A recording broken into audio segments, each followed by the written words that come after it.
వైశాఖ పురాణము 22వ అధ్యాయము. నారాయణం నమస్కృత్య నరం చైవ నరోత్తమం దేవీం సరస్వతీం వ్యాసం తతో జయముదీరయేత్.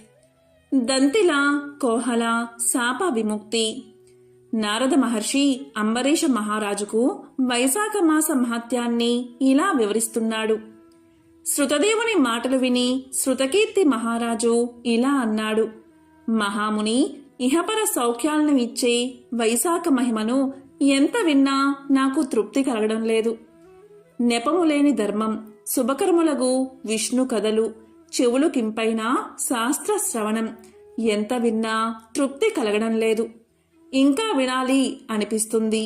నేను పూర్వజన్మలో చేసిన పుణ్యఫలం వల్లే మహాత్ముడువైన నీవు అతిథివై నా ఇంటికి వచ్చావు. నీవు చెప్పిన ఈ అమృత ఉపదేశం విని బ్రహ్మ పదవిని, ముక్తిని నా మనసు కోరడం లేదు. కాబట్టి నా యందు దయ ఉంచి ఇంకా శ్రీహరికి ప్రియమైన దివ్యమైన ధర్మాలను వివరించమని కోరుకుంటున్నాను అని ప్రార్థించాడు. శృతకీర్తి మాటలు విని శృతదేవ మహాముని ఎంతో సంతోషించి ఇలా పలికాడు. శృతకీర్తి మహారాజా, వైశాఖ ధర్మాల మహిమను వివరించే మరొక కథను చెప్తాను, శ్రద్ధగా విను అంటూ ఇలా చెప్పడం మొదలుపెట్టాడు. పంపా తీరంలో శంకుడు అనే పేరుగల బ్రాహ్మణుడు నివసిస్తూ ఉండేవాడు. అతను ఒకప్పుడు బృహస్పతి సింహరాశిలో ఉండగా గోదావరి ప్రాంతానికి వచ్చాడు. అతను భీమరథీ నదిని దాటి ముళ్ళు రాళ్ళు గల అడవిలో ప్రయాణం చేస్తూ వైశాఖపు మాసపు ఎండకు బాధితుడై మధ్యాహ్న సమయంలో అలసి ఒక వృక్షపు నీడలో కూర్చుని ఉన్నాడు. అప్పుడు ఒక బోయవాడు వింటిని పట్టుకుని అక్కడకు వచ్చాడు. అతను దయాహీనుడు, సర్వ ప్రాణాలని హింసించేవాడు. సూర్యుని వలె ప్రకాశిస్తూ రత్న కుండలాలు ధరించిన శంకుణ్ణి పీడించి అతని దగ్గరున్న కుండలాలను, గొడుగును, పాదుకులను, కమండలాన్ని లాక్కున్నాడు.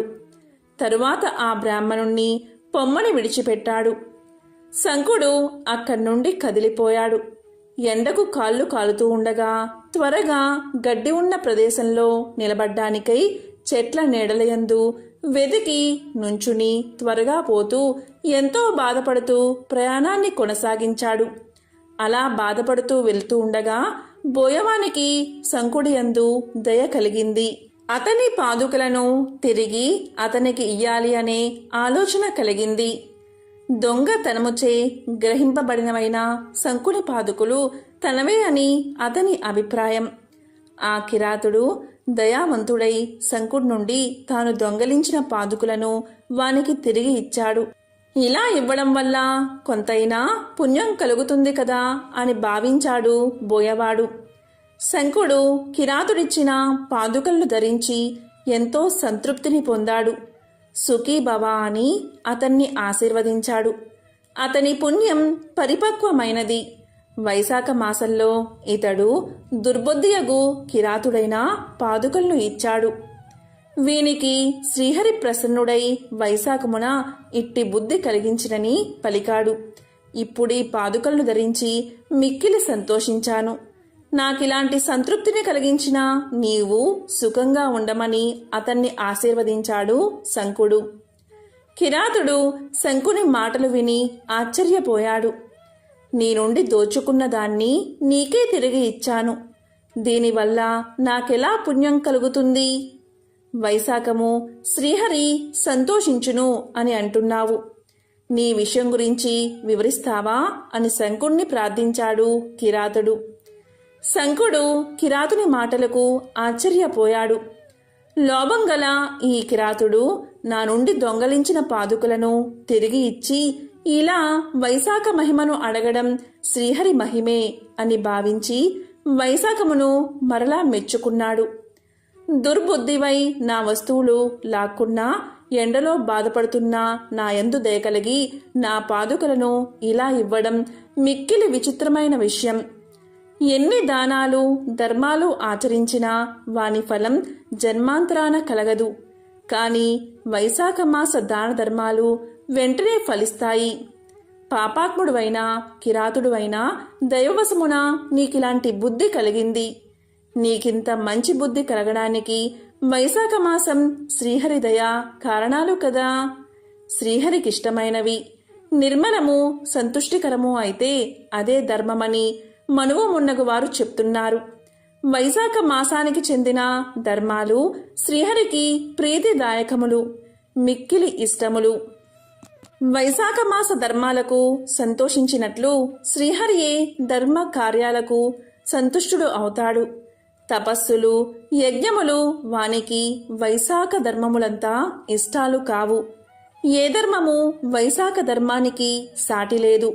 వైశాఖ ధర్మాలు ఆచరిస్తే గయకు, గంగానదికి, ప్రయోగకు, పుష్కరమునకు, కేదారమునకు, కురుక్షేత్రమునకు, ప్రవాసమునకు, గోదావరి కృష్ణానది సేతువునకు, ఎక్కడికి ఏ పుణ్యక్షేత్రానికి, ఏ పవిత్ర నదికి ఎక్కడికి పోనక్కర్లేదు.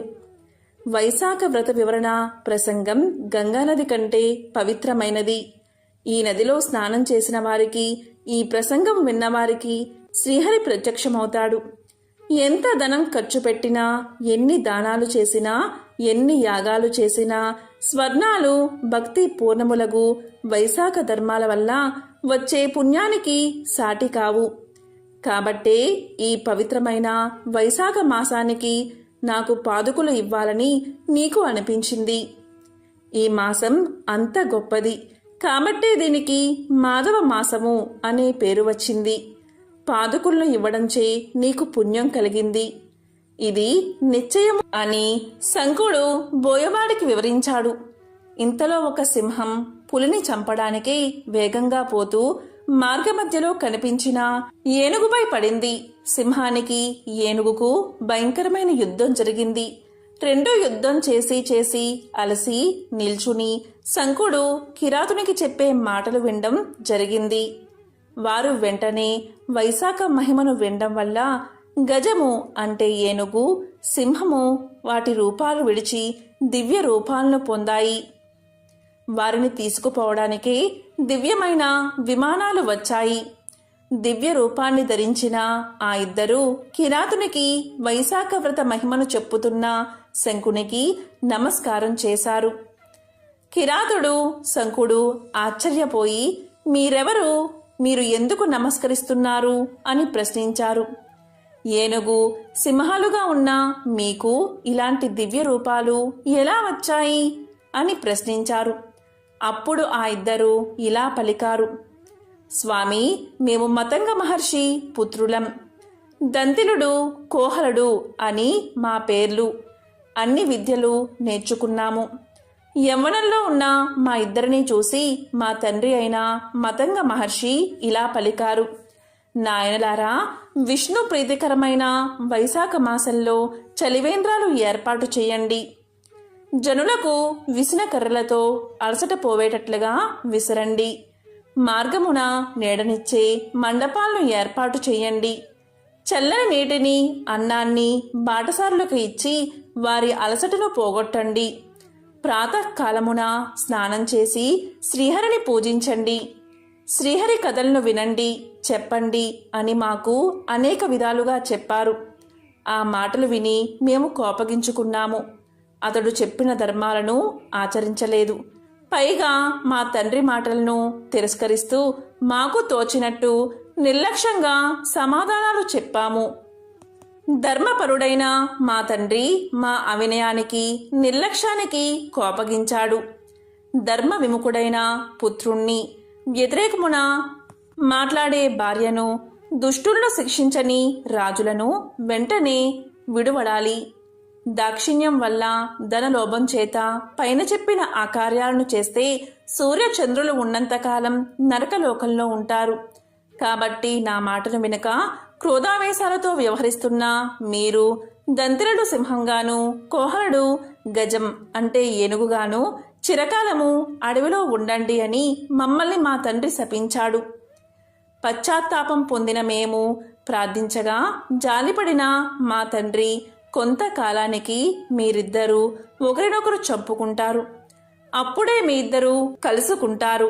ఆ సమయంలో కిరాతుడు శంకుడు అనే బ్రాహ్మణుడితో వైశాఖ ధర్మాల గురించి చర్చించడం మీరు వింటారు. దైవికంగా మీరు వారి మాటలను వింటారు. అప్పుడే మీకు శాప విముక్తి ముక్తి కలుగుతాయని శాప విముక్తిని మా తండ్రి అనుగ్రహించాడు. శాప విముక్తిని పొంది నా దగ్గరికి రండి అని మా తండ్రి గారు చెప్పారు. ఆయన చెప్పినట్లుగానే జరిగింది. కృతజ్ఞులమై నమస్కరిస్తున్నాము అని దంతిల కోహిలలు చెప్పి తమ తండ్రి వద్దకు విమానం ఎక్కి వెళ్ళిపోయారు. అతని మాటలు విని కిరాతుడు మిక్కిలి విస్మతుడయ్యాడు. శంకుడు కిరాతునితో ఇలా పలికాడు, ఓయి వైశాఖ మహిమను ప్రత్యక్షంగా చూశావు కదా. వైశాఖ మహిమను వినడం వల్లే దంతిల కోహలకు శాప విముక్తి ముక్తి కలిగాయి కదా అని పలికాడు. కిరాతునిలో ఉన్న హింసాబుద్ధి నశించింది. అతని మనసు పరిశుద్ధమైంది. అతను పశ్చాత్తాపంతో శంకుడికి నమస్కరించి ఇలా పలికాడు అని శృతదేవుడు శృతకీర్తి మహారాజుకు చెప్పాడు. ఈ విషయాన్ని వైశాఖ మహిమను అంబరీషునకు వివరిస్తూ నారదుడు చెప్పాడు. వైశాఖ పురాణము 22వ అధ్యాయము సంపూర్ణం.